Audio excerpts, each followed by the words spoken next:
If you found this reading today, trust that there may be a message for you. This is the weekly reading for feelers, people who tend to move through life through their hearts.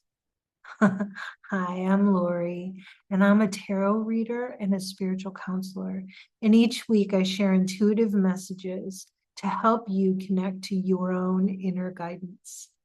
In my work with clients, I've found that people tend to move through life in 4 different ways: as thinkers, feelers, doers, and builders. Now, feelers, who I'm talking to today, often resonate with the Suit of Cups, the realm of emotions, relationships, and intuition.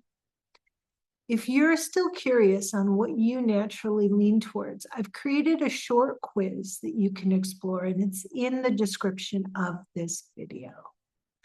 So let's take a look at the cards for the feelers this week. This week for the feelers is really about how you're showing up and motivating others, how you are taking care of those that you care about, whether it's in your role as a family member, a friend, or in business. So right now it's saying that something needs to change in your environment because you're very aware of, and your environment affects your emotions. So what can you do to feel more content in that environment? It is showing you haven't been listening to your intuition. As a feeler, you have natural connection to your intuition. You've been trying to be in your intellect over this, and that's not going to bring you your answers this time. It's really about allowing the answers to flow through as far as what to say and how to offer support to someone this week. It's also about being patient and realizing that their path is their own. And sometimes their speed or the way they approach life would be slower than you would or different than you would. And that doesn't make it wrong. That's their path. So practice curiosity with them. Like, tell me more about how you're going to figure this out instead of grilling them or giving them your opinion. It will help bring you back into balance, because the minute you make yourself responsible for somebody else's path, that's when you feel drained. People don't drain you. You thinking you're responsible for their path and then having feelings toward them about them not doing it the way you would is what drains you. You, yes, can see past the surface of something. Now, see past the surface of that story they may be presenting to you of the victim, and don't buy into it. See the hero within them.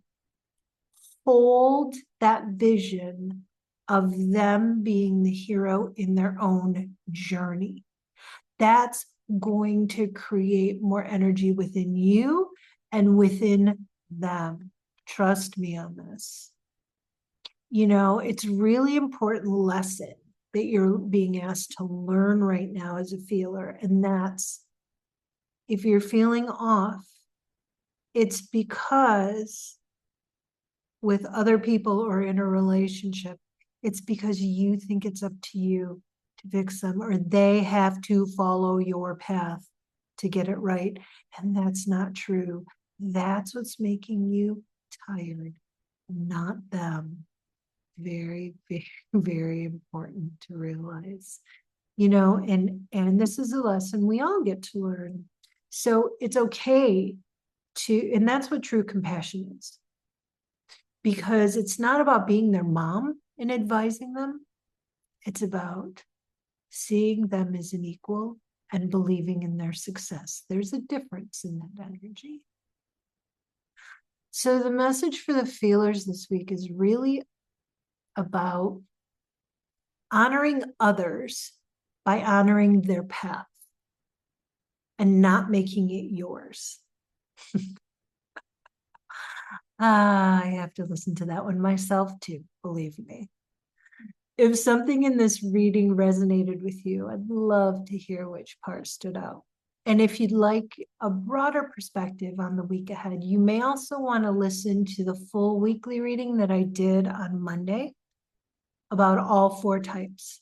I've put all of this week's reading into a playlist so that you can watch them in order.